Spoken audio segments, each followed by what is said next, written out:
مولاي صل وسلم دائما أبدا على حبيبي.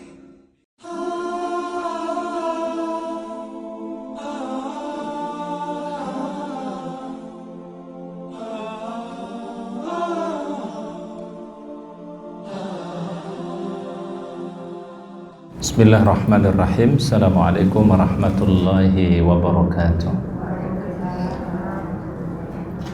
Alhamdulillahi rabbil alamin. Nahmaduhu wa nasta'inuhu wa nastaghfiruh wa na'udzu billahi min syururi anfusina wa min sayyiati a'malina. May yahdihillahu fala mudilla lahu wa may yudlil fala hadiya lahu.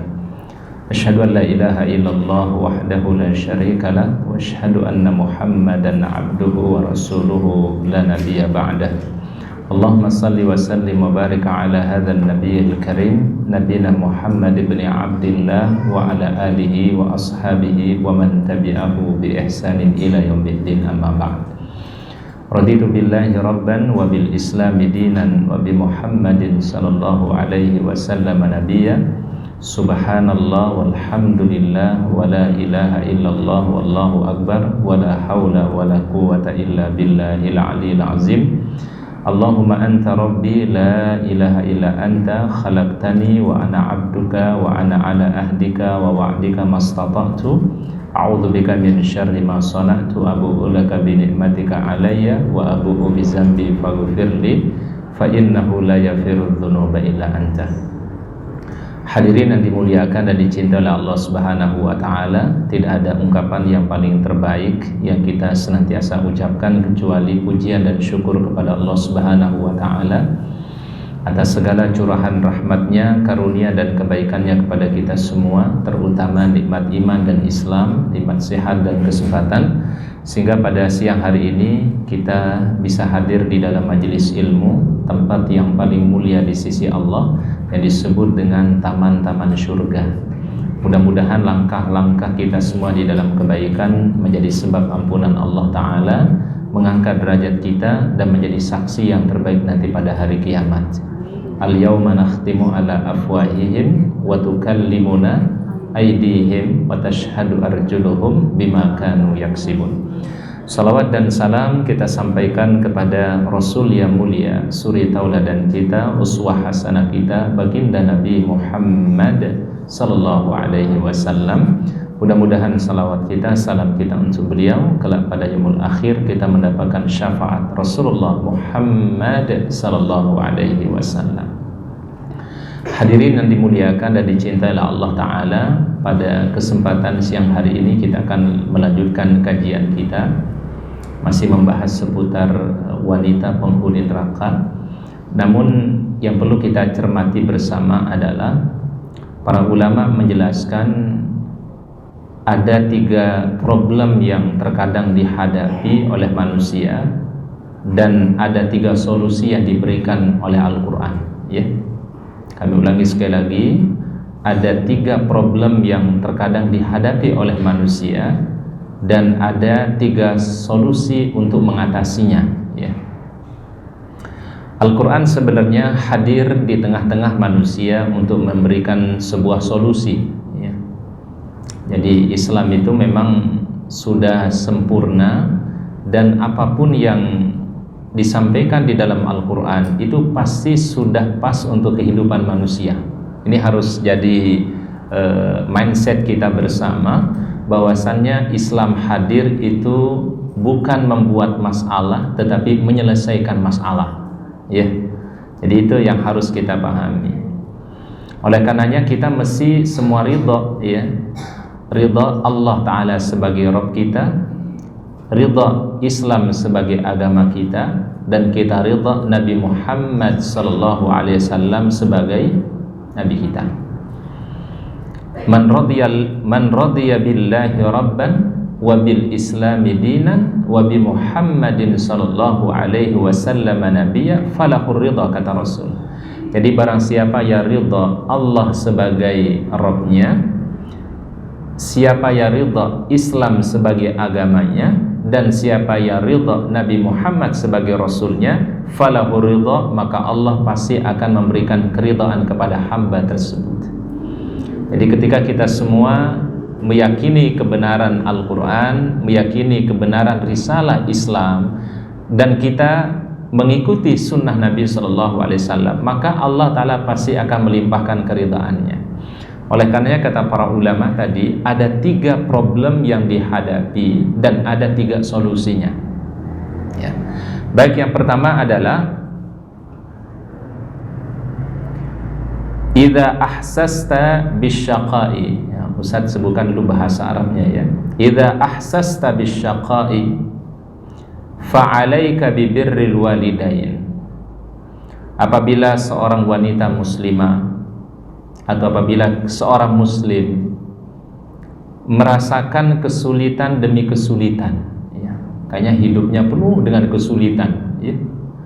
Tidak ada henti-hentinya kesulitan demi kesulitan. Dia coba ini juga mengalami kesulitan, dia coba usaha yang ini juga mengalami kesulitan. Kayaknya nyaris tidak mendapatkan kemudahan di dalam hidupnya. Maka apa cara yang diberikan oleh Islam? Fa'alaika bibirril walidain. Maka solusinya, cara mengatasinya adalah berbaktilah kepada kedua orang tua. Bisa jadi kesulitan yang kita hadapi itu disebabkan karena apa? Mungkin hubungan kita dengan orang tua tidak baik. Bisa jadi kesulitan yang kita hadapi mungkin kita pernah menyinggung perasaan kedua orang tua kita. Karena orang tua kan terkadang nggak pernah ngomong ya, tapi orang tua biasanya suka menyimpan di dalam hati ya, itu kita tidak tahu ya, kecuali antara beliau dengan Allah Subhanahu wa Ta'ala. Dan orang tua kan tidak beranggapan membahagiakan beliau itu dengan materi, tidak. Tapi ketika kita mampu membuat beliau berdua itu bahagia, membikin mereka tertawa, membikin mereka senang, itu merupakan satu kebaikan yang luar biasa. Banyak orang itu mendapatkan kemudahan-kemudahan dalam hidup itu karena berbakti kepada orang tua. Tetapi juga banyak orang yang mengalami kesulitan di dalam hidupnya karena mungkin dia tidak berbakti kepada kedua orang tua ya. Ada sebuah kisah di masa Rasulullah SAW. Seorang pemuda pernah melaporkan orang tuanya gara-gara orang tuanya mengambil harta yang dia miliki ya. Jadi sampai permasalahan ini sampai dilaporkan kepada Rasulullah SAW. Dia ingin memenjarakan orang tuanya. Dia ingin orang tuanya diberikan hukuman yang seberat-beratnya gara-gara orang tuanya mengambil harta yang dia miliki. Sekarang terjadi nggak ini? Terjadi nggak? Terjadi.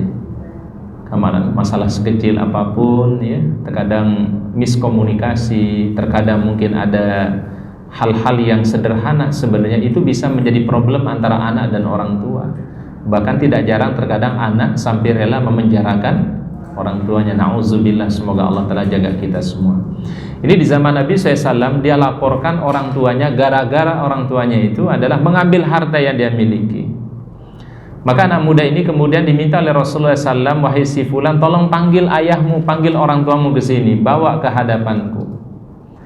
Ketika anak ini berangkat menuju rumah orang tuanya, dia mau bawa orang tuanya menghadap kepada Nabi SAW, malaikat Jibril berkata kepada Rasulullah SAW. Jadi langsung turun malaikat Jibril alaihissalam kepada Rasulullah SAW. Apa kata malaikat Jibril? Wahai Rasulullah, nanti kalau anak muda itu datengin bapaknya atau mendatangkan bapaknya, tolong tanya sama orang tuanya, tanya sama ayahnya, apa sesuatu yang dia simpan di dalam hatinya yang tidak ada mengetahuinya kecuali dia dengan Allah Subhanahu wa Ta'ala. Ini permintaan malaikat Jibril kepada Nabi. Nanti kalau orang tuanya datang, coba tanya apa yang dia simpan selama ini yang dia tidak pernah ungkapkan, yang dia mengetahui kecuali hanya dia dengan Allah Subhanahu wa Ta'ala. Anaknya sendiri aja nggak tahu. Maka tiba-tiba anak muda ini datang membawa orang tuanya menghadap kepada Nabi Shallallahu Alaihi Wasallam. Ya. Ini kayaknya semangat sekali ya, anaknya mau orang tuanya itu mendapatkan hukuman. Wahai Rasulullah SAW, inilah orang tuaku yang pernah mengambil harta yang aku miliki. Kemudian Nabi Sallallahu Alaihi Wasallam bertanya, wahai si fulan, apakah benar anda mengambil harta anak anda? Maka kata orang tua ini, na'am ya Rasulullah. Na'am itu apa artinya na'am? Iya ya Rasulullah, betul aku mengambil harta anakku, betul aku mengambil hartanya. Baik, kemudian Rasul mengatakan, apa yang anda simpan selama ini di dalam hati anda yang tidak pernah anda ungkapkan, yaitu hanya anda dan Allah Ta'ala yang lebih mengetahuinya. Maka orang tua ini mulai curhat kepada Nabi Sallallahu Alaihi Wasallam, ya Rasulullah, dulu anakku ini sebelum menikah begitu cinta kepadaku, begitu perhatian kepadaku, begitu dia memperhatikan kami semua. Tapi setelah dia berumah tangga, berkeluarga, dia kemudian sukses, ya, mulai dia melupakan kami, gak pernah menanyakan kabar kami, tidak pernah peduli kepada kami, bahkan tidak pernah memberikan makanan kepada kami. Sampai ketika kami dalam kondisi yang begitu sulit, maka kami mau tidak mau harus mengambil harta yang dia miliki, yang kami gunakan untuk makan setiap harinya, wahai Rasulullah Sallallahu Alaihi Wasallam. Bayangkan ada kondisi seorang anak di masa Nabi kayak gini, ya. Maka apa kata Nabi Sallallahu Alaihi Wasallam, wahai anak muda, anta wa maluka li abika, engkau dan hartamu milik kedua orang tuamu. Jadi kalau orang tua mengambil harta yang dimiliki oleh anaknya, itu adalah sesuatu yang tidak dilarang oleh Rasulullah sallallahu alaihi wasallam. Dan orang tua biasa mengambil sesuatu itu dari anaknya bukan karena faktor dia mencuri murni, bukan. Mungkin bisa jadi dia tidak punya makanan yang dia makan, mungkin tidak bisa mencukupi kehidupannya, maka dia mengambil harta anaknya, dan itu adalah dibolehkan oleh Rasulullah SAW. Kata Rasul tadi, anta wa maluka li abika, engkau dan hartamu milik daripada kedua orang tua, ya. Nah, ini buktinya bahwasannya kalau orang itu berbakti kepada orang tua akan diberkahi, ya, diberi kemudahan oleh Allah Subhanahu wa taala. Tapi kalau orang itu durhaka kepada orang tua, itulah bisa menjadi sebab kesulitan-kesulitan yang diberikan oleh Allah Subhanahu wa taala, ya. Baik, mohon dibuka Al-Qur'an, ya. Suratnya adalah surat Maryam. Ayatnya pada ayat yang ke-32, ya. Suratnya surat Maryam, ayatnya ayat yang ke-32. A'udzu billahi minasyaitonir rajim. Bismillahirrahmanirrahim. Ayatnya 32, ya. Wa barran biwalidati wa lam yaj'alni jabbaran syaqiyya. Mohon diperhatikan ayatnya. Ini ayat bicara tentang Nabi Isa alaihi salam. Apa bunyi ayatnya? Wa barran biwalidati walam yaj'alni jabbaran syaqiyya. Jabbaran syaqiyya. Baik, mohon kita perhatikan ayatnya. Wabarran biwalidati. Apa artinya wabarran? Dan aku diperintahkan berbuat baik, ya. Wabarran dari kata birrun. Barran itu artinya orang yang berbuat baik. Wabarran biwalidati, dan Allah Ta'ala memerintahkan aku agar berbuat baik dan berbakti kepada ibuku. Isa alaihissalam gak punya ayah.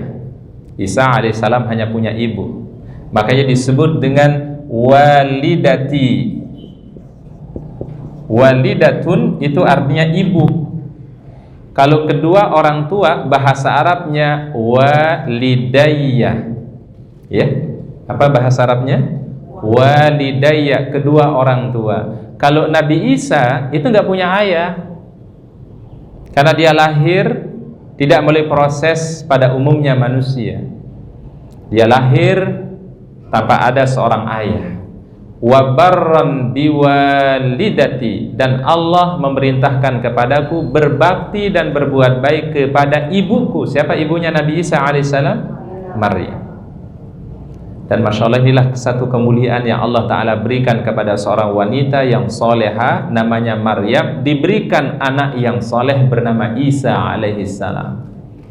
Jadi memang yang namanya garis keturunan itu memang pasti, kalau garis keturunannya baik, insya Allah melahirkan juga yang baik. Kalau pepatah mengatakan buah itu tidak jauh jatuh, mohon maaf, buah itu jatuh tidak jauh dari apa? Dari pohonnya. Itu ibarat sebenarnya mengatakan bahwasannya bagaimanapun keturunan itu akan bisa sangat besar pengaruhnya kepada keturunan kita. Ya, kalau keturunan baik, insya Allah mudah-mudahan nanti berikutnya akan menjadi orang-orang yang baik. Ya. Maryam itu wanita soleha, wanita yang mulia. Bahkan disebutkan dalam surat Al-Quran, namanya surat apa? Maryam. Dan punya anak yang lahir yang terbaik namanya Nabi Isa alaihissalam. Wa barran biwalidati, dan aku diperintahkan berbakti kepada siapa tadi? Kepada ibuku, ya, kepada orang tuaku, yaitu Maryam. Walam yaj'alni jabbaran syaqiyya. Masya Allah, mohon diperhatikan ayatnya. Dari keberbaktian ini ada korelasinya, ternyata ada hubungannya. Kalau orang itu adalah berbakti kepada orang tua, Allah Ta'ala akan memberikan dua hal. Pertama, walam yaj'alni jabbaran syaqiyya, dan Allah Ta'ala tidak menjadikan aku orang yang sombong. Orang kalau berbakti sama orang tuanya, sayang kepada orang tuanya, itu jiwanya jadi lembut, jauh daripada sifat sombong. Itu pengaruh daripada keberbaktian kepada orang tua. Jiwa itu akan menjadi lembut, iman itu akan menjadi mulia, dan anak itu akan menjadi orang yang memiliki kelembutan. Karena kenapa? Dari keberkahan berbakti dia kepada orang tuanya. Coba kita perhatikan, mohon maaf para jamaah, kalau orang itu sayang sama orang tuanya, dia muliakan orang tuanya, cinta kepada orang tuanya, itu jiwanya jadi lembut. Walam yaj'alni jabbaran, dan Allah Ta'ala tidak jadikan aku orang yang sombong. Syaqiyan, dan Allah Ta'ala tidak menjadikan aku orang yang celaka, orang yang sengsara. Orang kalau berbakti sama orang tua tidak akan pernah mengalami kesengsaraan dalam hidup ini. Pasti diberikan apa? Kemudahan dan kemudahan. Tapi apabila seseorang dalam hidupnya mendapatkan kesulitan terus tanpa ada akhirnya, khawatir mungkin bisa jadi karena disebabkan ada hubungan tidak baik dengan orang tuanya. Ini kita ambil dari ayat ini, ya, wa barran biwalidati. Keberbaktian kepada orang tua itu akan melahirkan dua hal. Pertama, walam yaj'alni jabbaran, tidak menjadikan orang itu jadi sombong. Syaqiyan, dan tidak menjadikan orang itu menjadi celaka. Berarti adalah orang kalau berbakti kepada orang tuanya, jiwanya akan lembut, jiwanya akan tawadu, dan hidupnya akan penuh diberikan kemudahan-kemudahan oleh Allah Subhanahu wa Ta'ala. Oleh karena Nabi Isa itu kan banyak kebaikan yang Allah Ta'ala berikan, ya. Mujizatnya Nabi Isa banyak enggak? Banyak, ya. Apa di antara mujizatnya Nabi Isa alaihissalam? Apa di antara mujizatnya Nabi Isa alaihissalam? Bisa bicara semasa dia di buayan ibunya, ya. Di masa bayi dia sudah bisa ngomong, baru lahir itu sudah bisa ngomong, ya. Baik, apalagi kelebihan Nabi Isa alaihissalam, bisa menyembuhkan orang yang sakit, segala penyakit bisa disembuhkan. Kemudian dia bisa menghidupkan yang sudah mati, meninggal dunia. Itu kelebihan yang Allah Ta'ala berikan kepada Nabi Isa alaihissalam. Dan Allah Ta'ala berikan keberkahan dimanapun beliau berada. Dimanapun beliau berada, Allah Ta'ala limpahkan keberkahan. Dan ini Masya Allah luar biasa. Kelebihan-kelebihan ini Allah Ta'ala berikan. Itu dikarenakan karena apa? Karena berbakti dia kepada orang tuanya. Wa barran biwalidati walam yaj'alni jabbaran syaqiyya. Allah Ta'ala memerintahkan kepadaku untuk berbakti kepada orang tua dan tidak menjadikan aku orang yang sombong dan orang yang celaka atau sengsara. Oleh karenanya kita memohon kepada Allah Subhanahu wa Ta'ala, apabila orang tua kita masih hidup, mudah-mudahan dipanjangkan umurnya, ya, disehatkan badannya, dan mudah-mudahan beliau meraih husnul khatimah. Kalau orang tua kita mungkin sudah mendahului kita, ya, sudah kembali kepada Allah, sudah meninggal dunia, kita doakan juga. Mudah-mudahan Allah Ta'ala mengampuni segala kesalahan beliau, Allah Ta'ala memberikan rahmat kepada beliau, mengangkat derajatnya, menerima amal solehnya, dan ditempatkan di tempat yang terbaik di sisi Allah Subhanahu wa Ta'ala.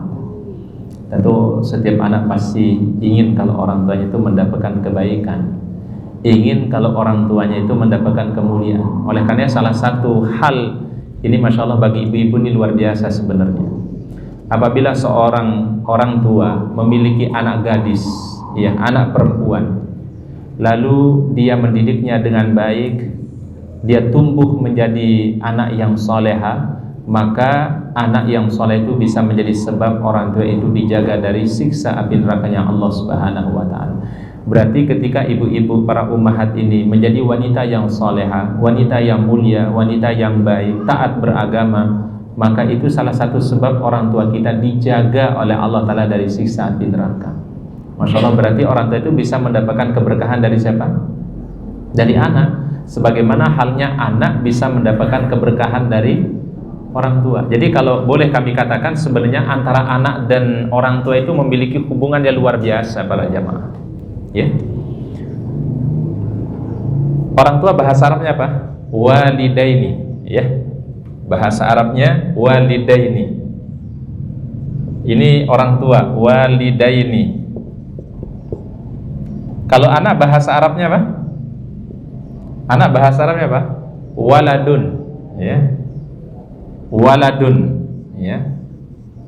Jamaknya auladun, ya. Kalau orang tua bahasa Arabnya tadi walidaini, kalau anak waladun. Makanya ada hadis yang berbunyi awaladin solehin yad'u lahu, doa anak yang soleh untuk orang tuanya. Jamaknya aulad, ya. Jadi kalau waladun itu satu anak, kalau aulad itu adalah banyak anak, ya. Makanya Nabi SAW itu bangga dengan umatnya karena banyak jumlah umat beliau. Dia bangga nanti pada hari kiamat ketika jumlah umat beliau begitu banyak. Nah, orang tua dan anak ini ternyata ada hubungannya, ya. Orang tua bisa memberikan keberkahan untuk anak-anak, anak-anak pun juga bisa memberikan keberkahan kepada orang tua. Bisa terjadi enggak?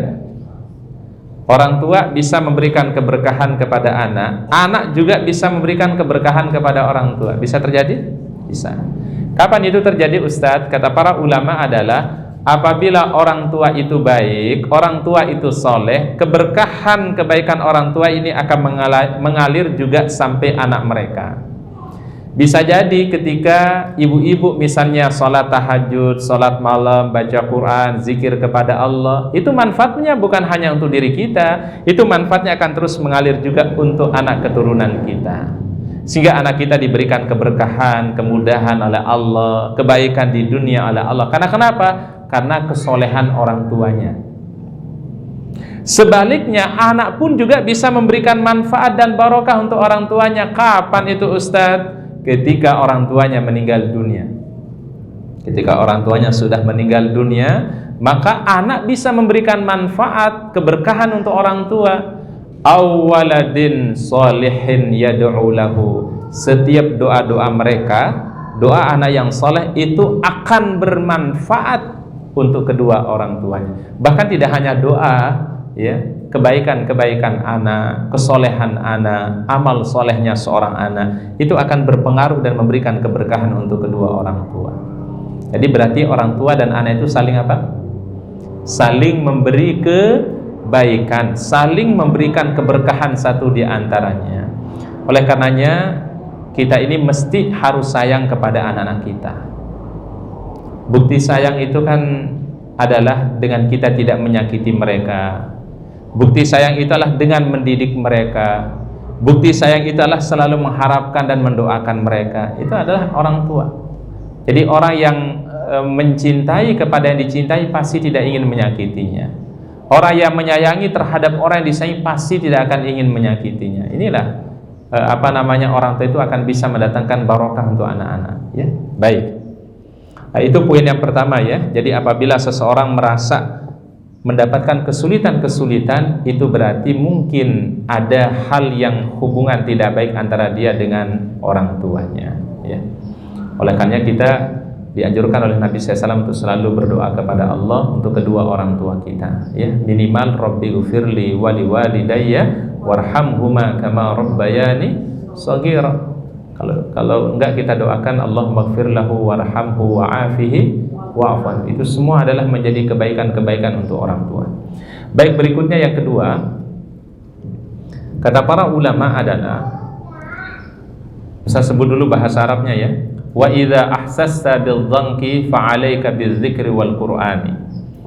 Apabila seseorang merasakan di hidupnya kesempitan hati, hatinya kok jadi sempit gitu, ya, hatinya kok nggak lapang gitu, maka kata para ulama, fa'alaika bidzikri wal Qur'ani, maka cara terapinya, cara mengatasinya adalah perbanyaklah zikir dan berinteraksi dengan Al-Qur'an, ya.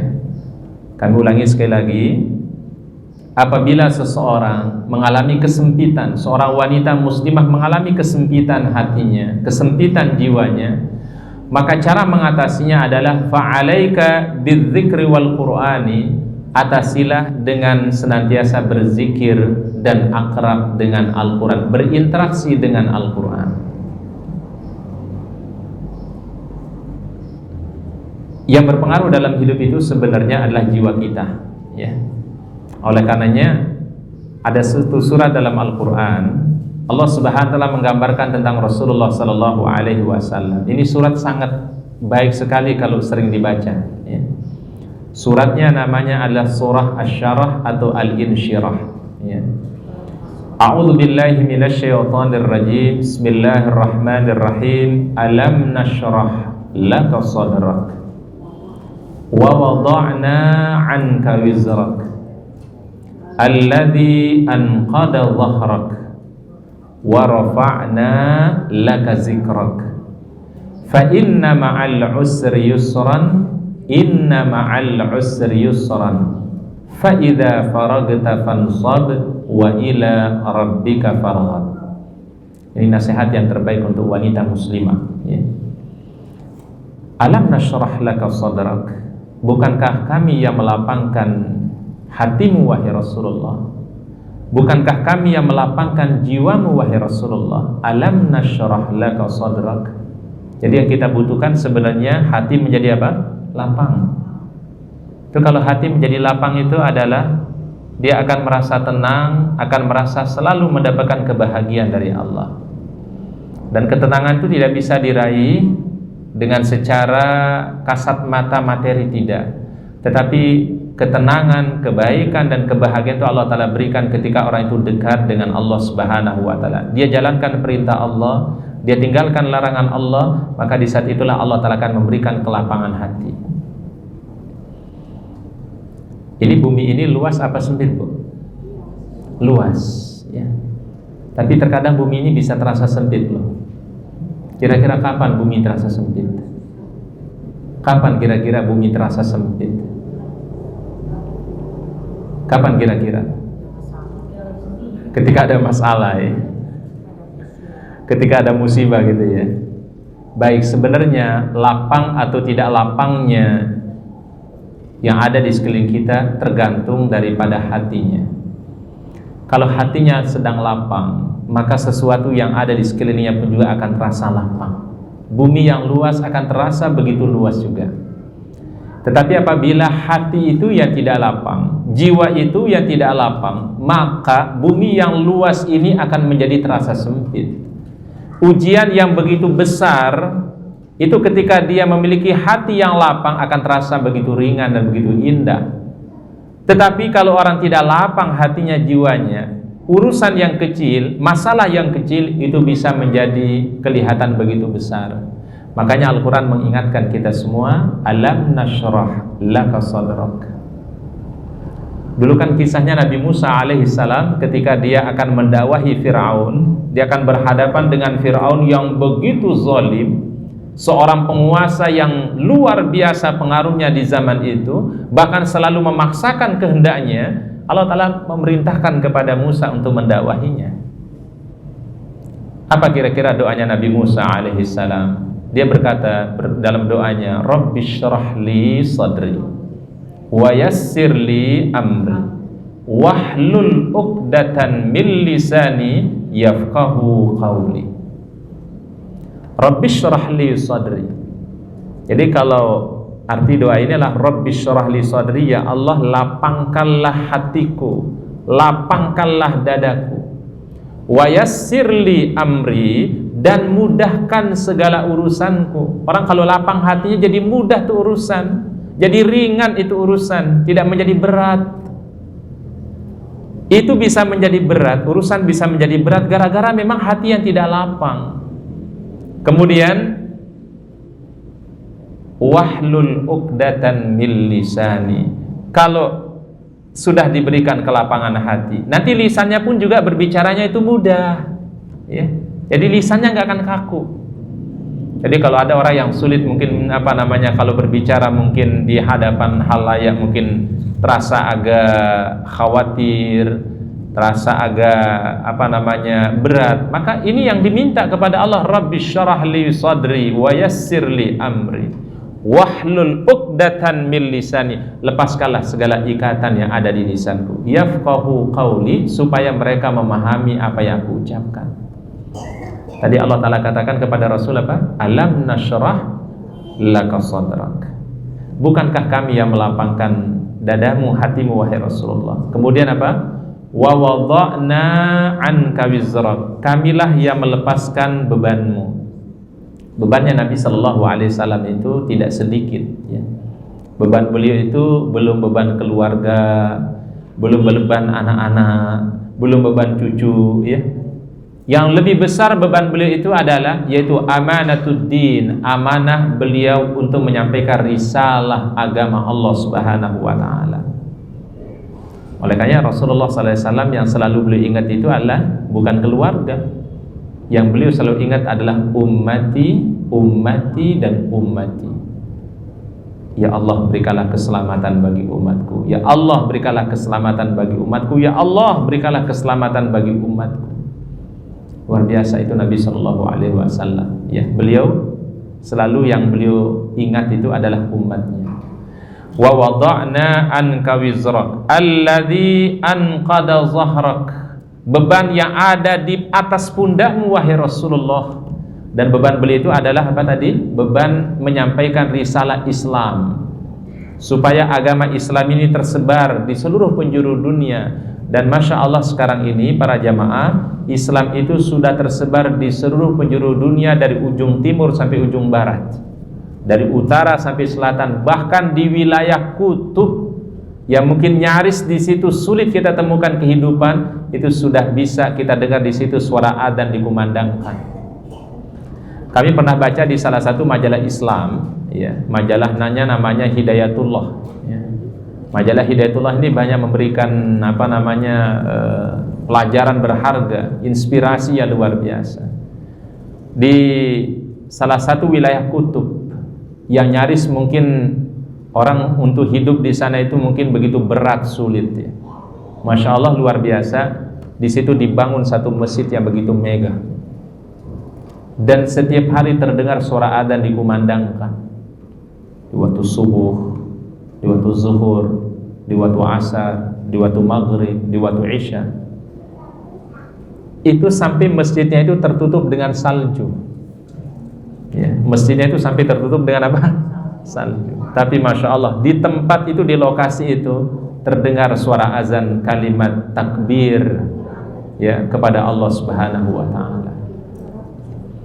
Baik, jadi artinya adalah bahwasannya Islam itu akan tersebar dari ujung timur sampai ujung barat, dari utara sampai selatan, dan tidak ada sejengkal tanah di atas muka bumi ini kecuali pasti di situ ada orang yang beriman kepada Allah.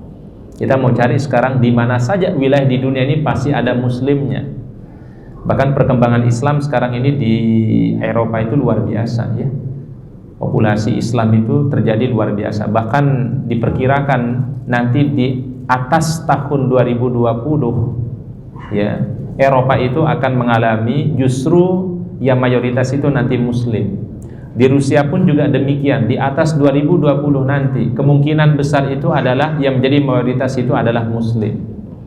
Jadi Masya Allah luar biasa sekarang ini perkembangan misi Islam ya, dakwah Islam ya.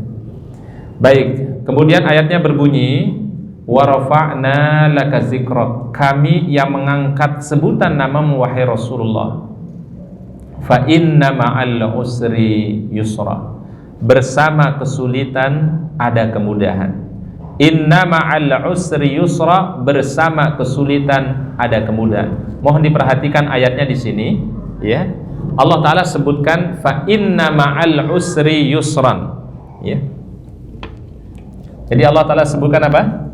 Fa inna ma'al usri yusran. Inna ma'al usri yusran ya. Fa inna ma'al usri yusran. Kemudian ayat berikutnya apa? Inna ma'al usri yusra. Inna ma'al usri yusran. Kira-kira apa terjemahan yang pas di sini? Apa terjemahan yang pas? Fa inna ma'al usri yusran. Inna ma'al usri yusra. Kira-kira terjemahannya apa? Coba dilihat terjemahannya di situ apa kira-kira? Apa terjemahannya di situ? Sesungguhnya sesudah kesulitan ada kemudahan. Sesungguhnya setelah kesulitan ada kemudahan. Kira-kira terjemahannya pas nggak kalau diterjemahkan ini? Pas nggak? Kata para ulama, terjemahan yang pas itu adalah sesungguhnya bersama kesulitan ada kemudahan, dan sesungguhnya bersama kesulitan ada kemudahan. Kalau terjemahan yang biasa kita temukan apa? Setelah kesulitan ada kemudahan, dan setelah kesulitan ada kemudahan. Kira-kira ada bedanya nggak ibu-ibu kalau disebutkan setelah kesulitan ada kemudahan dengan bersama kesulitan ada kemudahan? Ada kira-kira bedanya nggak? Ada bedanya nggak? Ada ya. Apa letak bedanya, Bu?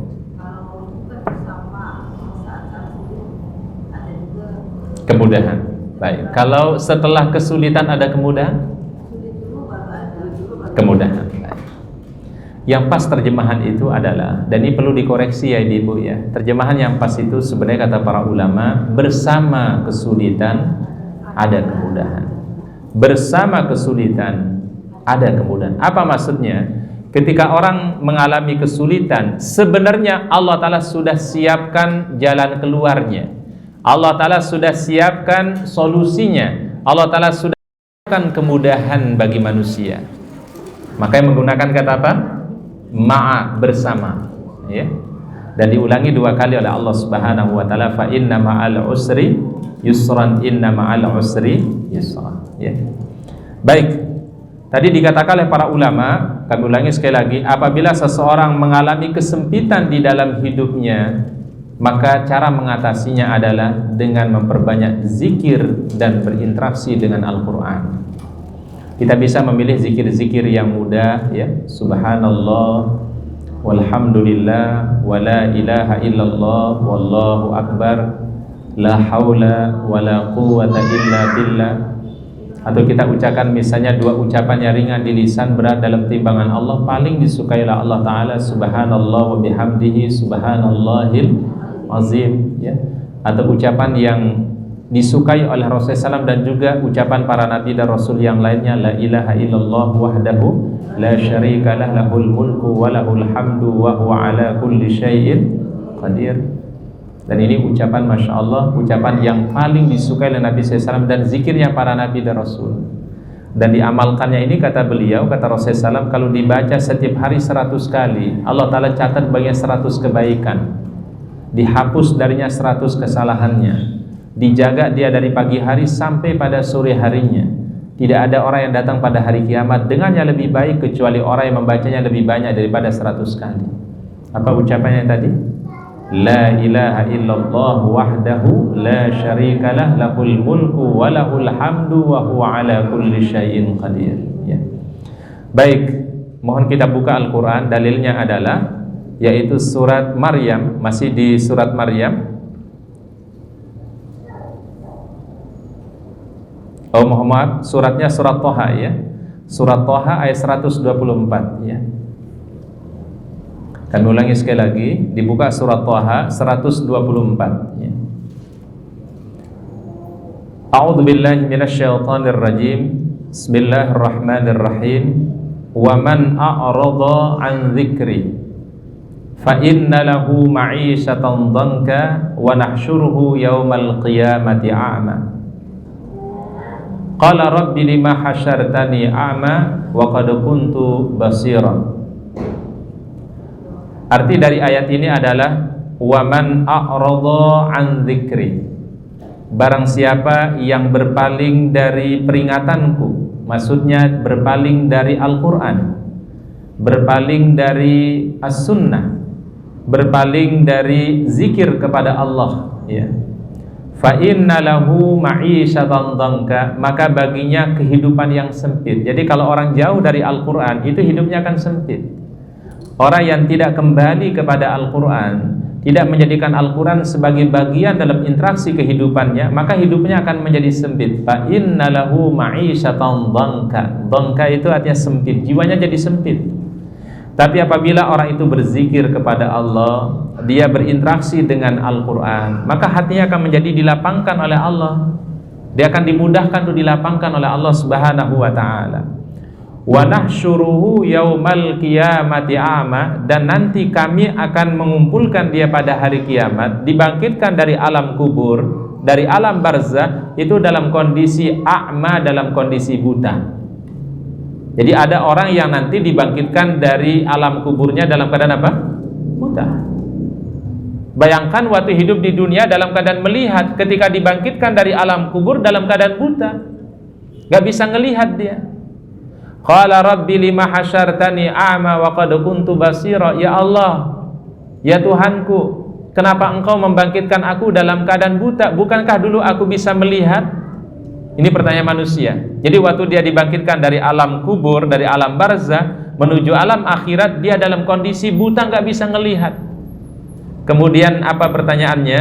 Ya Allah, kenapa engkau bangkitkan aku dalam keadaan apa? Maka Allah Ta'ala menjawab, wahai manusia, dulu telah datang kepadamu peringatanku berupa Al-Quran, tapi kamu melupakan peringatanku. Kamu tidak mau dekat dengan Al-Quran, tidak mau beriman kepada Al-Quran, bahkan ingin mengganti istilah yang ada di dalam Al-Quran. Terjadi nggak sekarang? Terjadi ya. Ada istilah yang sudah jelas di dalam Al-Quran, ingin diganti dengan istilah yang lain. Al-Quran itu kalau memberikan istilah itu pasti istilah yang terbaik ya. Kata kafirun, kata al-kafiruna, itu adalah memang istilah sudah ada dalam Al-Quran. Apa makna kafir? Kafir itu artinya siapa saja yang tertutup dari kebenaran. Dia tidak beriman kepada Allah, tidak beriman kepada risalah Nabi Muhammad SAW, itu disebut dengan kafir ya. Jadi bukan, tidak ada hubungannya Muhammad, istilah ini menjadi istilah yang radikal, bukan istilah yang ekstrim, bukan ya. Dan itu menjadi biasa sebenarnya. Siapa saja yang memeluk sebuah agama, pasti bagi yang ada di luar dari agama mereka itu pasti akan disebut dengan istilah yang mereka yakini sesuai dengan akidah mereka. Betul nggak Bu? Ya. Orang di luar Islam menyebut kita itu ada loh Bu. Ada sebutannya ya. Di agama Yahudi, agama Nasrani ya. Kalau orang Nasrani kan dibilang orang di luar mereka itu adalah domba-domba sesat kan. Orang Yahudi mengatakan adalah Gayyum ya. Mungkin istilah di agama Hindu, agama Buddha mungkin ada juga menyebutkan orang di luar mereka itu ada. Dan itu memang menjadi terminologi yang ada dalam semua agama ya. Dan tidak ada kaitannya dengan apa namanya istilah itu ekstrim ya. Bahkan setiap sebelum sholat subuh kan pasti dibaca itu ya. Ketika kita sholat sunnah qabliyah subuh 2 rakaat fajar, rakaat yang pertama setelah Al-Fatihah adalah Qul ya ayyuhal kafirun. Kemudian di rakaat yang kedua setelah Al-Fatihah kita baca apa? Qul huwallahu ahad, Al-Ikhlas. Yaitu kata Nabi SAW, 2 rakaat fajar lebih baik daripada dunia dan segala isinya. Rakaat al-fajri khairun minad dunya wa ma fiha. Nah, memang di Al-Quran pun juga sebutan kepada orang di luar Islam, terutama Yahudi dan Nasrani, terkadang dipanggil Allah Ta'ala ya ahlal kitab, wahai orang-orang yang dulu pernah diberikan Alkitab, Taurat dan Injil. Terkadang juga disebut oleh Allah Ta'ala ya ayyuhan nas, wahai sekalian manusia. Ya bani Adam, apa bani Adam? Wahai keturunan Adam alaihissalam. Itu semua panggilan-panggilan yang ada dalam Al-Quran. Jadi nggak perlu dirubah ya ibu ya. Ya ayyuhalladzina amanu, wahai orang-orang yang beriman. Ada panggilan itu, ya bu ya. Baik, jadi panggilan itu banyak dalam Al-Quran ya. Panggilan yang pertama apa tadi? Ya ayyuhal kafirun. Ada nggak dalam Al-Quran tuh? Ada. Ya ahlal kitab. Ada nggak? Ada. Ya bani Adam. Ada. Ya ayyuhan nas. Ada. Ya ayyuhalladzina amanu. Dan Islam bukan agama yang diidentikan dengan radikal atau kekerasan, bukan ya. Ini kan sekarang ini banyak hal-hal yang sudah prinsip di dalam Islam kemudian dirubah ya. Istilah yang udah ada di dalam Al-Quran ingin ingin dirubah ya. Dan ini memang fenomena akhir zaman deh. Kenapa? Nah, oleh karenanya itu hidayah itu penting sebenarnya. Makanya kita minta selalu kepada Allah diberikan hidayah. Ihdinas siratal mustaqim. Itu yang kita selalu minta. Minimal kita mohonkan kepada 17 kali kita minta. Ya Allah, tunjukkanlah kami jalanmu yang lurus, supaya kami ini selalu meniti al-Islam yang sesuai dengan perintahmu ya Allah, dan sesuai dengan anjuran Rasulmu. Siratal ladzina an'amta alaihim, bukan yaitu jalan orang-orang yang kau berikan nikmat kepada mereka. Ghairil maghdubi alaihim, bukan jalan orang yang dimurkai, waladhdallin, dan bukan jalan orang yang tersesat. Kita ingin adalah menempuh jalan yang lurus, yaitu al-Islam. Hidup kita dalam keadaan Islam dan mudah-mudahan meninggal dunia dalam keadaan iman. Itu maunya Bu. Ya. Sehingga Islam itu mohon maaf tidak diartikan, tidak boleh orang mengimani Islam itu sebagian lalu mengingkari sebagian, nggak boleh. Jadi ketika orang memeluk Islam itu harus menerimanya secara apa? Totalitas, kafah. Dan Islam itu berbicara semua sendi kehidupan manusia, baik dalam bidang ekonomi, politik, sosial, budaya, ya, kehidupan, baik hablum minallah ataupun hablum minan nas. Ada ibadah individu, ada ibadah sosial, ya. Islam itu luar biasa, sudah sangat lengkap.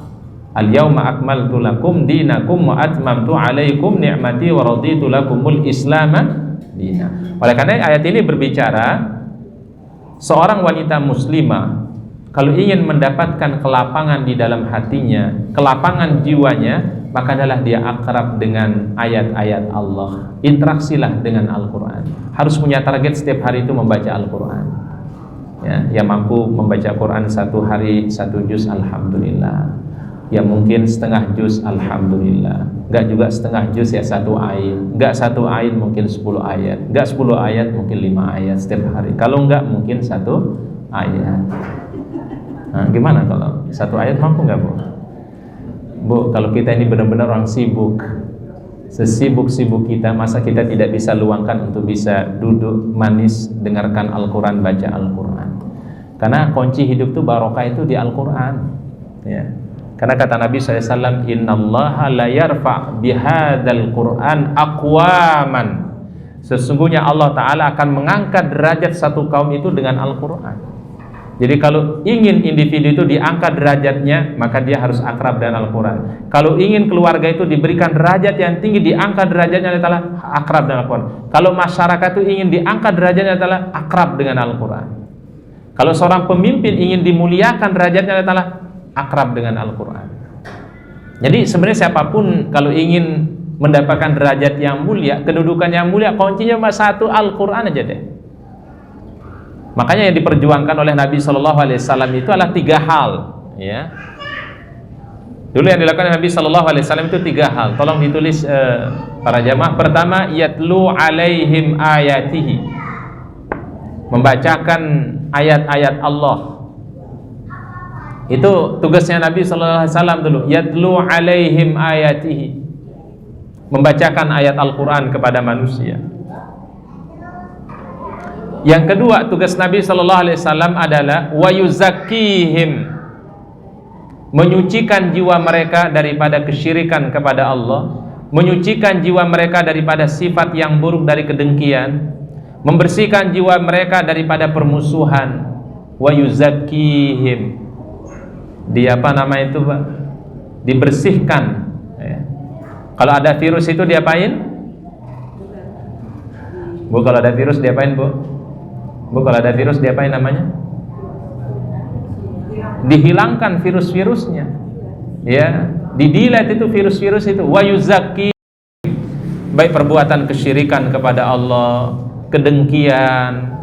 Itu kedengkian itu kan termasuk penyakit, itu harus dihilangkan. Wa yuzakkihim, dibersihkan. Kemudian juga permusuhan itu dihilangkan. Wa yuzakkihim. Kemudian Rasul lakukan yang ketiga, wa yu'allimuhumul kitaba wal hikmah, mengajarkan kepada manusia Al-Quran dan As-Sunnah.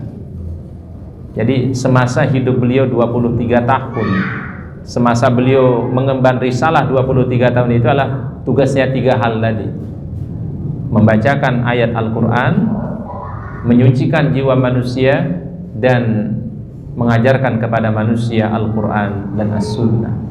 Itu Nabi Sallallahu Alaihi Wasallam. Baik, kita ulangi ayatnya tadi. Barang siapa yang berpaling dari peringatanku, dari Al-Quran, maka sesungguhnya baginya kehidupan yang sempit, dan dia nanti akan dibangkitkan pada hari kiamat dalam keadaan apa? Buta. Sehingga salah satu sebab hidup menjadi sempit, jiwa menjadi sempit, itu karena jauh daripada Al-Quran. Jadi apabila seorang wanita muslimah merasa jiwanya sempit, tidak merasa kelapangan dalam hatinya, maka hendaklah ia harus memperbanyak zikir dan akrab dengan Al-Quran, ya. Baik, berikutnya adalah poin yang ketiga. Ustaz sebutkan dulu bahasa Arabnya, ya. Wa idza ahsasta bihubbis syahawat fabis salati. Apabila seseorang merasa selalu memperturutkan hawa nafsu, selalu memperturutkan syahwat, selalu berbuat dosa dan kemaksiatan kepada Allah, maka cara mengatasinya adalah dia harus tunaikan sholat dengan sebaik-baiknya. Berarti ada korelasi, ya, antara sholat dengan mencegah perbuatan dari yang keji dan mungkar. Kalau ada orang yang sholatnya baik, dia perhatikan rukunnya. Seorang wanita muslimah, dia jaga ibadahnya, dia jaga sholatnya dengan baik, dia lakukan di awal waktu, dia jaga rukunnya, dia jaga syaratnya, dia perhatikan sunnah-sunnahnya, maka Allah Ta'ala akan menjadikan jiwanya itu akan terhindar daripada perbuatan yang keji dan mungkar. Tapi apabila orang sholat, tetapi sholat yang dia lakukan dia lalaikan. Ada orang yang sholat tetapi dia lalaikan. Gimana bentuk melalaikan sholat? Di antaranya lah kalau dia dipanggil untuk sholat, berat jiwanya untuk memenuhi panggilan Allah. Dia kerjakan, tetapi dia kerjakan selalu di akhir-akhir waktu, ya. Itu termasuk melalaikan sholat namanya. Sholat zuhur dikerjakan jam 3, ya. Jam berapa sholat zuhurnya, Bu? Bu, jam berapa mestinya, Bu? Ya, awal waktu. Jam 12 lewat berapa sekarang? Lewat berapa? Lewat 10 kali, ya. Ya, kurang lebih jam 12 lewat 10. Begitu azan dikumandangkan, dia siap-siap untuk memenuhi panggilan Allah Ta'ala. Tapi kalau orang yang melalaikan sholatnya itu zuhurnya itu jam 3, udah mendekati waktu apa? Asar. Sholat asar, kalau orang yang melalaikan sholat, itu sholatnya jam berapa? Jam 6, ya, beberapa saat sebelum waktu maghrib. Itu yang disebut dalam Al-Quran, fawailun lil musallin. Ancaman bagi orang-orang yang salat. Tapi salatnya bagaimana? Alladzina hum an salatihim sahun. Orang-orang yang suka mengundur-mundur waktu salat, mengulurkan waktu salat sampai hampir mendekati waktu salat berikutnya.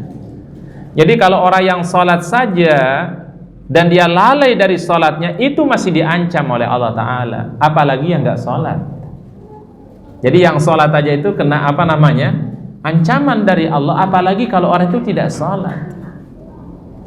Maka wanita muslimah itu salah satu hal yang terbaik bagi wanita muslimah itu adalah ketika dia menjaga sholatnya di awal waktu.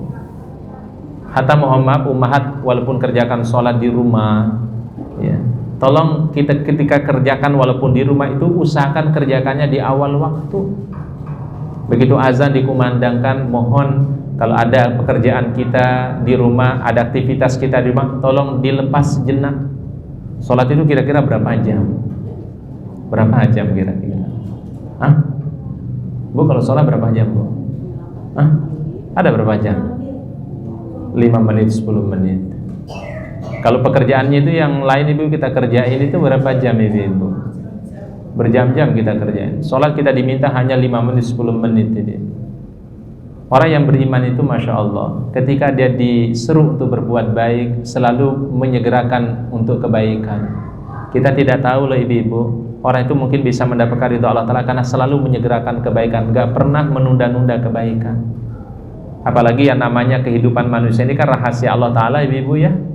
Umur itu kan rahasia Allah. Sekarang banyak orang ngalamin namanya mautul faja'ah namanya ya.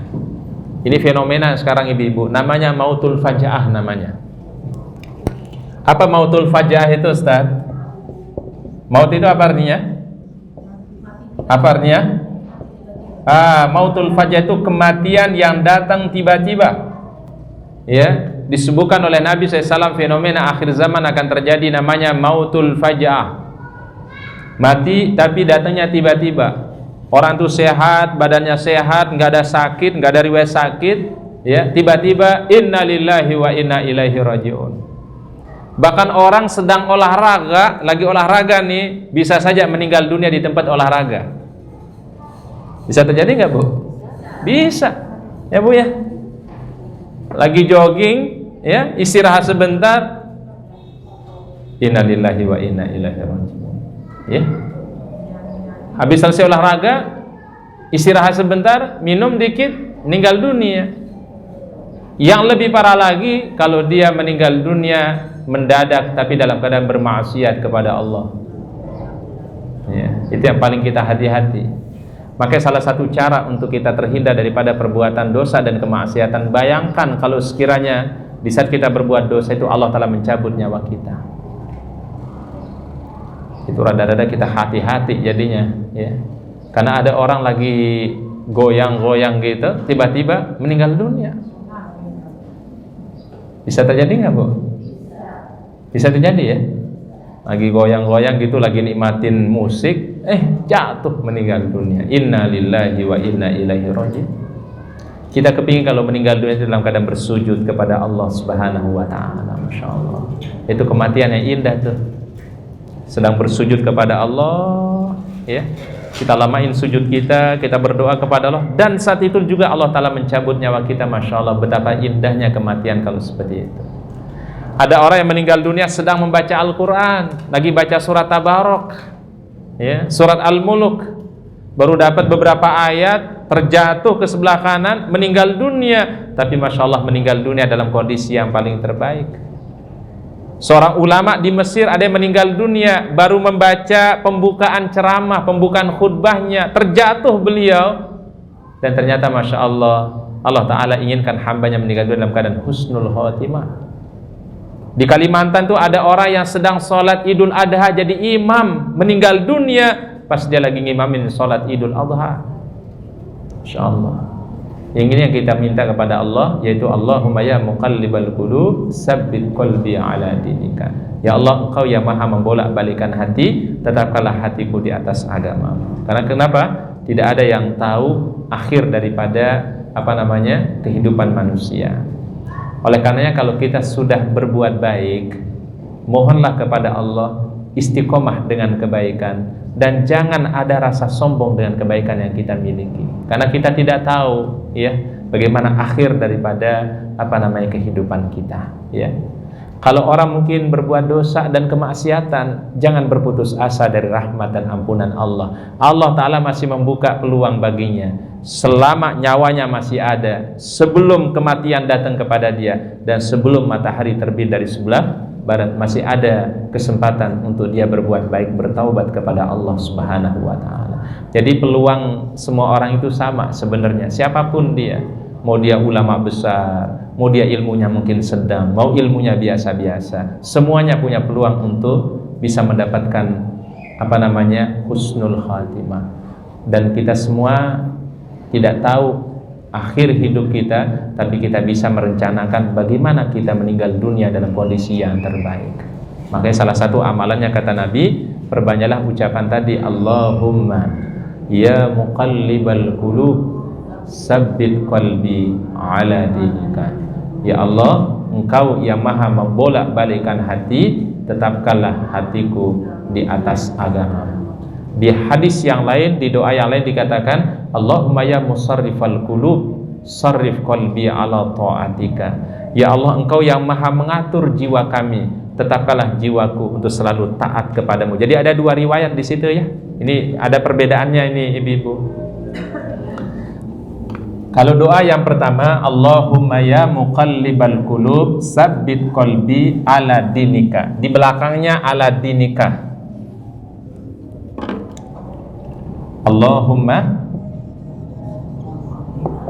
Allahumma ya muqallibal qulub, ya muqallibal qulub sabbit qalbi, sabbit qalbi ala dinika, ala dinika. Baik, ini mungkin yang umum dibaca ya ibu ya, Allahumma ya muqallibal qulub sabbit qalbi ala dinika. Tetapi ada redaksi yang lain, Allahumma ya musarrifal qulub, Allahumma ya musarrifal qulub sarrif qalbi, sarrif qalbi. Baik, makasih. Baik, doa yang pertama mungkin udah dihafal ya ibu ya, tapi ini doa yang kedua ini perlu juga dihafal. Allahumma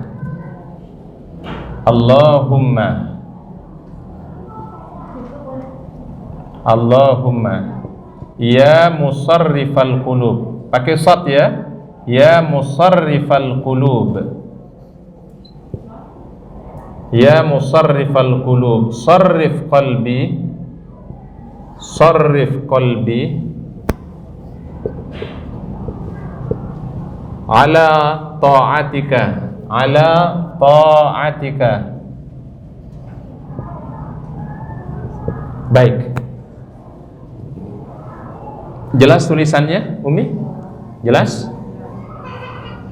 Ini shad ya, ya musarrif, ya musarrifal qulub sarrif qalbi ala ta'atika. Ini disebutkan dalam hadis sahih juga oleh Rasulullah sallallahu alaihi wasallam. Allahumma ya musarrifal qulub sarrif qalbi ala ta'atika,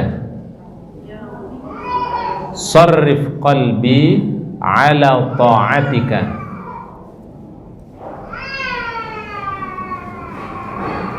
Baik, jelas tulisannya?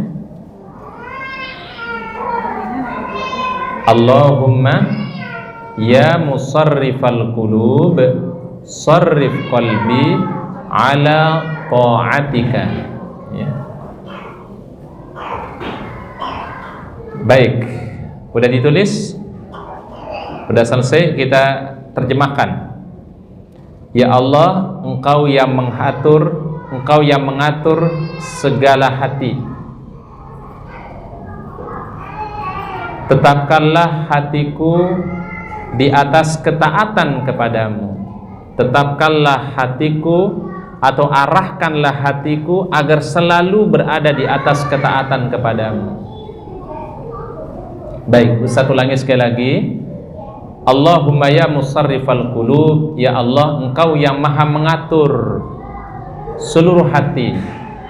Sarrif qalbi, arahkanlah hatiku atau tetapkanlah hatiku ala ta'atika, di atas ketaatan kepadamu. Jadi supaya hati kita dibimbing untuk selalu taat kepada Allah, dibimbing agar selalu cinta ibadah kepada Allah. Kalau doa yang populer kan yang sering dibaca biasanya Allahumma ya muqallibal qulub sabbit qalbi ala dinika. Kalau ini Allahumma ya musarrifal qulub sarrif qalbi ala ta'atika. Bedanya itu adalah pada kata din dan kata ta'ah. Kalau muqallibal qulub itu adalah ala dinika. Kalau musarrifal qulub ala ta'atika. Itu bedanya. Ya. Paham perbedaannya? Paham perbedaannya? Kalau menggunakan ya muqallibal qulub itu di belakangnya ala dinika. Sabbit qalbi ala dinika. Kalau pakai musarrifal qulub, ujungnya akhirnya ala ta'atika. Ya. Baik.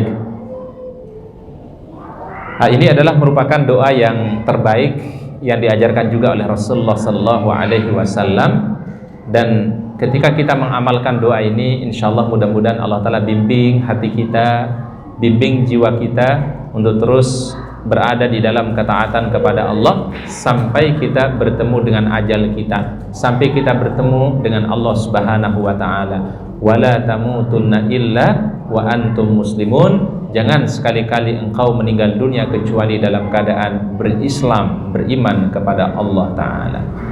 Baik, para ummahat, mungkin itu yang bisa kita kaji pada kesempatan siang hari ini. Semoga Allah Ta'ala memberikan ilmu yang bermanfaat, Allah Ta'ala memberikan kita barokahnya, kebaikannya, dan keistiqomahan, ya. Terlebih kita sekarang ini sudah hampir mendekati bulan Ramadan, ya. Maka kami menyarankan dan menganjurkan kepada para jamaah, kita selalu mohon kepada Allah Ta'ala diberikan kesehatan, diberikan hidayah taufiknya, dipanjangkan umur kita semua, dan mudah-mudahan disampaikan kita bertemu dengan syahrun mubarak, bulan yang penuh barokah, syahrul Ramadan, bulan Ramadan, ya. Amin amin ya rabbal alamin. Dari kami itu saja. Mungkin nanti kalau ada yang ingin sharing, ada yang ingin disampaikan seputar tema tadi, ya, insyaallah kita akan sharing atau kita akan berdiskusi, atau di luar tema juga silahkan, ya. Wallahu a'lam bishawab. Baik, silahkan para ummahat kalau ada yang mau bertanya.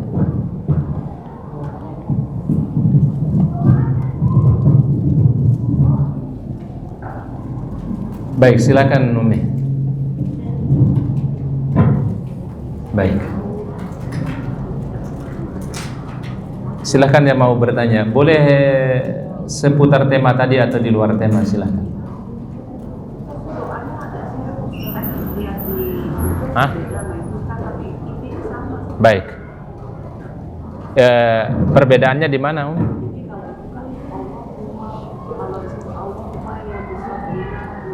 Musarrif. Kemudian? Baik. Sarrif qalbi.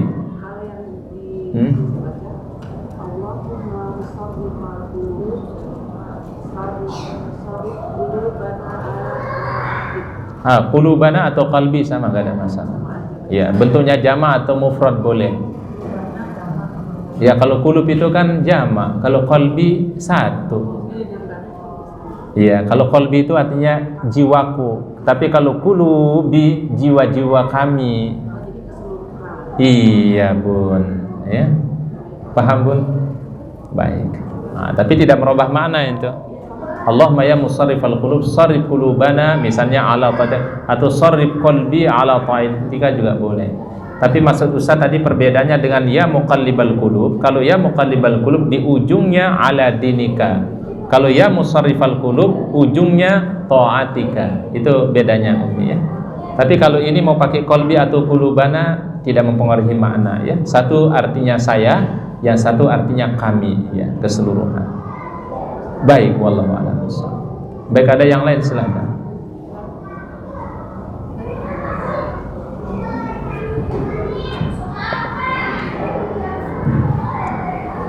Assalamualaikum warahmatullahi wabarakatuh. Waalaikumsalam. Yang saya tanyakan adalah, saya ada pertanyaan nih Ustaz. Baik. Ada dua sholat yang boleh diakhirkan. Baik. Itu sama kata saya ini sini dari Syekh Abdul Rahman bin Nasir As-Sadi. As-Sa'di baik. Ya, As-Sadi rahimahullah, yang boleh diakhirkan adalah sholat Isya selama tidak memberatkan dan sholat zuhur ketika cuaca begitu panas. Baik. Kami kurang mengerti. Baik. Kalau itu kan masalah kebolehan, Bu. Tapi kebolehannya di sini ada alasannya, Bu. Bukan kebolehan di sini kemudian tanpa alasan. Contoh misalnya, Ustadz, kenapa boleh seseorang mengakhirkan waktu sholat zuhur apabila terjadi panas terik yang luar biasa? Tapi terik di sini ibu-ibu, kalau untuk ukuran Indonesia saya kira cuacanya insya Allah sedang. Makanya ibu-ibu segala satu yang paling baik itu yang sedang-sedang saja. Bunda, kalau ibunda berada di satu wilayah negeri yang ekstrim panasnya sampai 45 derajat, 50 derajat misalnya, kalau di waktu zuhur boleh kita mengakhirkan sholat. Sampai kapan? Sampai matahari sudah mulai agak adem. Tapi untuk di Indonesia, karena berada di daerah khatulistiwa, nyaris mungkin tidak dipraktekkan kayak gini, karena itu adalah masalah kebolehan dalam situasi tertentu. Baik, kemudian yang kedua, Ustadz, boleh mengakhirkan waktu Isya. Dulu apa alasannya Nabi? Nabi itu menunggu jamaah sahabat yang rumahnya jauh ya, yang dia dari sholat maghrib dia pulang ke rumah, nanti baliknya ke Masjid Nabawi itu udah agak akhir, makanya Rasulullah SAW mengakhirkan waktu sholat Isya supaya menunggu jamaah. Tapi diakhirkannya ini ada alasannya ibu-ibu. Tetapi kata Nabi SAW, kalau hal itu tidak memberatkan bagi umatku, aku akan akhirkan waktu Isya. Tetapi kalau orang mengakhirkan waktu Isya, biasanya sholatnya jadi berat. Betul nggak Bu? Bu, coba bedakan sholat Isya di awal waktu dengan sholat Isya jam 10 malam. Coba gimana Bu rasanya? Bu, gimana rasanya Bu? Sholat Isya dilakukan tapi jam 10 malam Bu. Gimana rasanya Ibu? Ringan apa berat? Ngantuk yang ada Bu. Makanya kata Nabi SAW, kalau tidak memberatkan bagi umatku, aku akan akhirkan waktu Isya itu. Cuma Rasulullah SAW tetap menganjurkan sholat Isya itu di awal waktu. Kalau tidak memberatkan bagi umatku, aku akan akhirkan sholat Isya. Tapi bukan berarti anjuran mengakhirkan ya ibu ya. Usah berarti sholat ini kita akhirkan aja. Enggak. Tetap sholat di awal waktu yang lebih utama. Mengakhirkan waktu sholat itu ada alasannya. Seperti apa? Waktu panas yang sangat terik luar biasa, itu boleh mengakhirkan sholat. Atau mengakhirkan sholat Isya karena tadi menunggu jamaah yang mungkin rumahnya jauh, boleh ditunggu dulu dari waktu yang awal waktunya boleh ya. Berarti ada apanya Bu? Ada alasan untuk mengakhirkan sholat. Tetapi sholat yang paling afdal kapan? Awal waktu. Rasulullah SAW katakan ada 3 amal yang paling terbaik. Pertama, sholat di awal waktu. Kedua, berbakti kepada kedua orang tua. Yang ketiga, berjihad di jalan Allah Subhanahu wa Ta'ala. Paham maksudnya Umi? Baik. Baik, silakan yang lain ada. Bunda silakan. Waalaikumsalam warahmatullahi wabarakatuh. Yang lagi viral mengenai apa Bu? Bu, doa itu jangan dipermasalahkan, tuh doa Nabi SAW. Kalau ada orang yang mempermasalahkan doa yang dibaca oleh Ibu Nino, berarti orang ini yang bermasalah. Paham ibu-ibu? Itu kira-kira perlu diperhatikan dulu makna doanya ini apa. Kenapa dalam situasi yang seperti apa Rasul sampai berdoa seperti itu. Ingat doa itu ada dari hadis Nabi SAW ibu-ibu ya. Itu ada dalam hadis sahih ya. Jadi ketika terjadi perang Badar, ini harus tahu dulu sejarahnya, sehingga kita jangan sampai mengkritisi satu doa yang pernah dibaca oleh Nabi SAW. Jangan revisi doa ibu-ibu ya. Doa dari Nabi itu pasti doa yang terbaik ya. Baik, Ustaz akan cerita dulu sedikit tentang Perang Badar. Perang Badar itu terjadi di bulan Ramadan. Betul Ibu-ibu? Itu perang baru pertama kali di dalam Islam. Pertarungan antara pihak yang al-haq, yang benar, yang iman, dan pihak yang berkepentingan untuk orang kafir. Ya. Kemudian dari segi jumlah dulu ini, segi jumlah umat Islam jauh lebih sedikit dibandingkan orang-orang yang kafir. Jumlahnya berapa? Umat Islam itu 313. Ingat angkanya ya, 313. Tuh jumlah kaum muslimin tuh. Berapa jumlahnya, Bu? 313. Ini mirip 212, Bu. 313. Tuh jumlah pasukan kaum muslimin tuh. Orang kafir jumlahnya berapa? 1000 pasukan. Perlengkapannya bagaimana? Logistiknya orang kafir jauh lebih besar, jauh lebih hebat, jauh lebih banyak. Pasukannya lebih banyak, peralatannya lebih banyak. Umat Islam senjatanya biasa-biasa saja. Dengan jumlah berapa tadi? 313 orang, 313. Dan saat itu Nabi Sallallahu Alaihi Wasallam menghadapi situasi yang paling berat. Mana bulan Ramadan, cuaca panas. Beliau lihat pasukan Islam sedikit, pasukan musuh begitu banyak nih. Perlengkapannya begitu luar biasa. Ini kalau hitung-hitungan manusiawi, ini mohon maaf, ini adalah Rasulullah SAW kalah. Kenapa kalah? Jumlah pasukan sedikit, logistiknya juga sangat terbatas, tidak yang dimiliki oleh orang-orang kafir saat itu. Makanya Rasulullah SAW berdoa, ya Allah, apabila Engkau tidak menangkan pasukan Islam saat ini di perang Badar ini, aku khawatir Engkau tidak akan diibadahi di atas muka bumi ini. Apa maksudnya kira-kira ini? Karena beliau menghadapi situasi yang rasanya agak sedikit bersedih, khawatir, karena jumlah beliau sedikit mau menghadapi kekuatan yang luar biasa. Maka sampai keluarlah ucapan itu, ya Allah, kalau Engkau tidak menangkan pasukan ini, khawatir Engkau tidak akan diibadahi di atas muka bumi ini. Ini artinya adalah bentuk kebergantungannya kepada pertolongan Allah. Ya Allah, hanya kepada Engkau kami bergantung. Kami memang tidak memiliki kekuatan, kami memang tidak memiliki pasukan yang lebih hebat, tapi kami selalu yakin terhadap pertolongan-Mu ya Allah. Itu maksud doa itu sebenarnya.